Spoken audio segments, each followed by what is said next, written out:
Hey, what's good, guys? Back with another fidget spinner, another one from banggood.com. This is a Torqbar kind of clone. It's made out of solid brass. It does kind of tarnish really easily, as you can tell. I'm opening it up again, but I've been playing around with this one for about a week. It spins really, really smoothly. It's got a little bit of wobble when you turn it off axis, but it's really not that bad. It does have silicone bearings in the middle.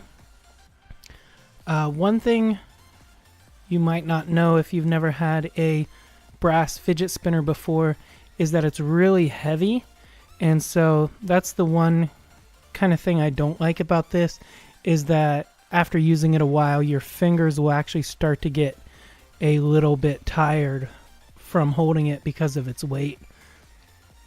You can see this comes with a little drawstring carrying bag, and it also comes with a little keychain clip.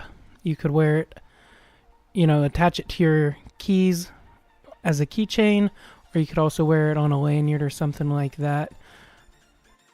So I'm really happy with this fidget spinner.